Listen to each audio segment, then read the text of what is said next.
ओम नमो नारायण मित्रों। कर्क राशि वाले मित्रों को राहु और केतु के गोचर के बारे में तो बता ही रखा है। अब थोड़ा शीघ्रगामी ग्रहों पे मित्रों की डिमांड थी तो वीडियो डाल देता हूँ एक 3-4 महीने के लिए, क्योंकि रोज रोज तो मेरे से बनता नहीं है।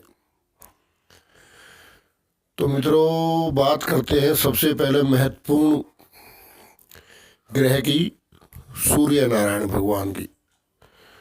तो मित्रों सूर्य देव 14 अप्रैल से 14 मई तक कर्क लगन वालों के और कर्क राशि वालों के दसम भाव के उच्च के रहेंगे। तो ये स्थिति ठीक है।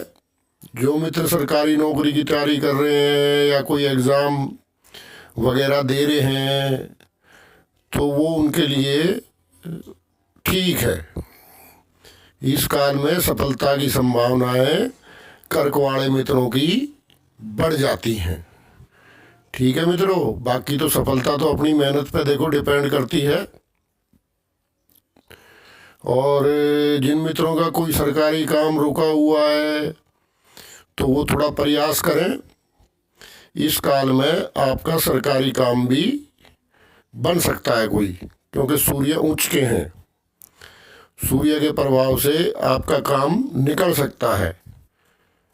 तो दूसरा कोई पिता से आपका लाभ हो सकता है, क्योंकि ये आपका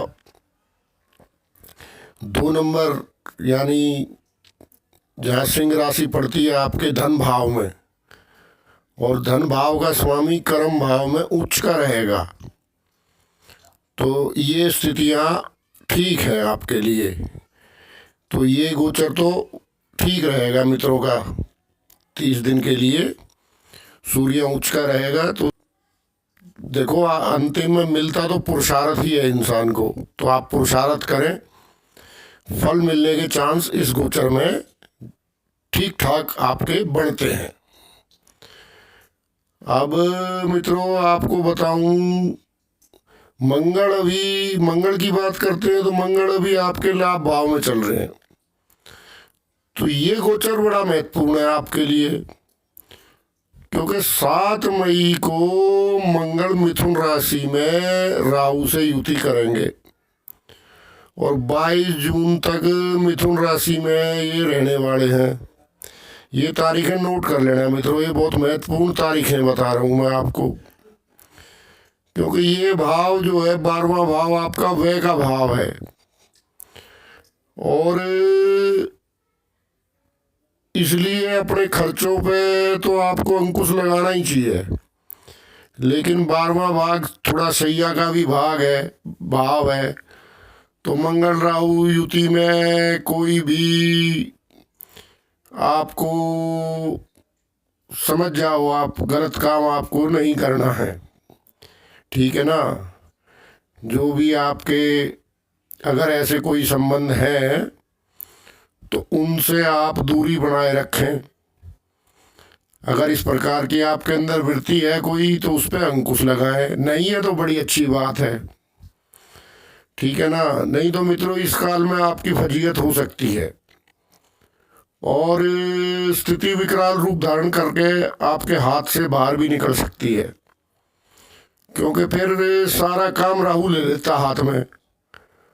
ठीक है ना। फिर राहु लंबे समय तक फिर परेशान करता है। बात ये है क्योंकि मंगल है आवेश और राहु भी है आवेश ही, लेकिन थोड़ा उसकी वृत्ति ऐसी है कि वो एक बार अगर काबू में ले लेता है आपको तो आपका सारा आवेश निकाल देगा फिर वो। तो देख लेना मित्रों, क्योंकि 12वां भाव जो है ये कारावास का भी भाव है मित्रों।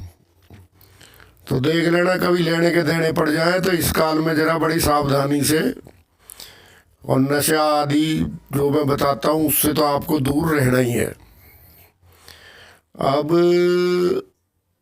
फिर तारीख बता देता हूँ। ये तारीख महत्वपूर्ण है इसलिए फिर बता रहा हूँ, 2 बार बता चुका।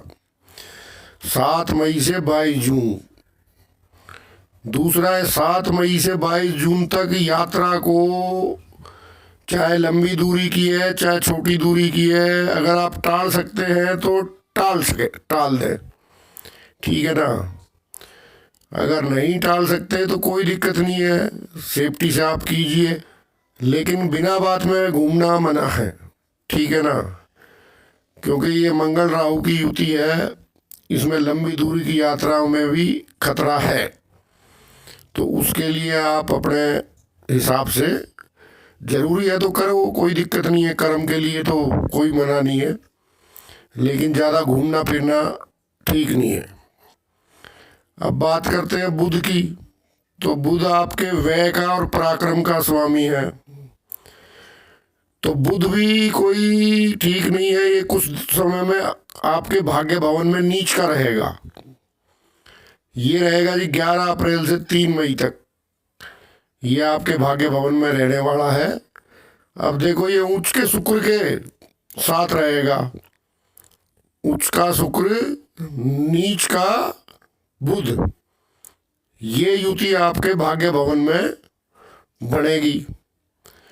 तो उच्च का शुक्र जहां आपका खर्चा अधिक करवा सकता है, ठीक है ना, क्योंकि नीच उच्च का शुक्र है और नीच का उसके साथ बुध है, तो इसलिए कोई भी आपने खर्चा करना है इस काल में तो आपको सोच समझ के करना है, मेरा यही कहना है।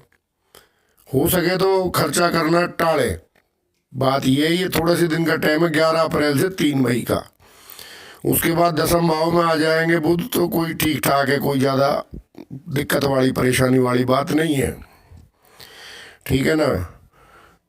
तो इस काल में आप खर्चा थोड़ा देख के करें। और 30 अप्रैल से शनिदेव आपके 6ठे भाव में केतु के साथ वक्री होंगे,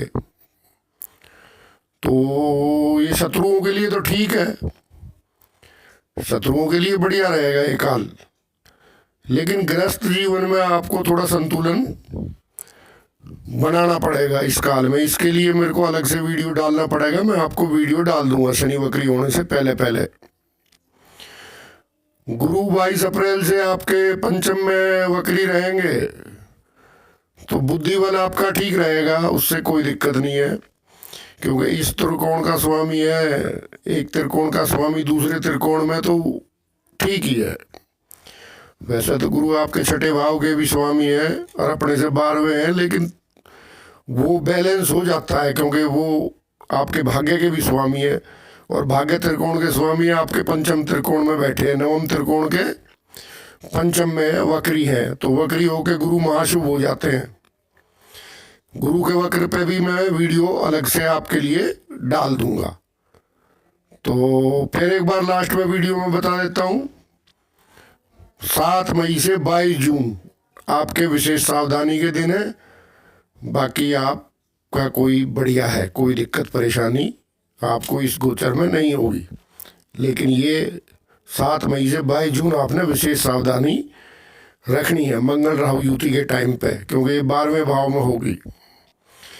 तो ठीक है मित्रों,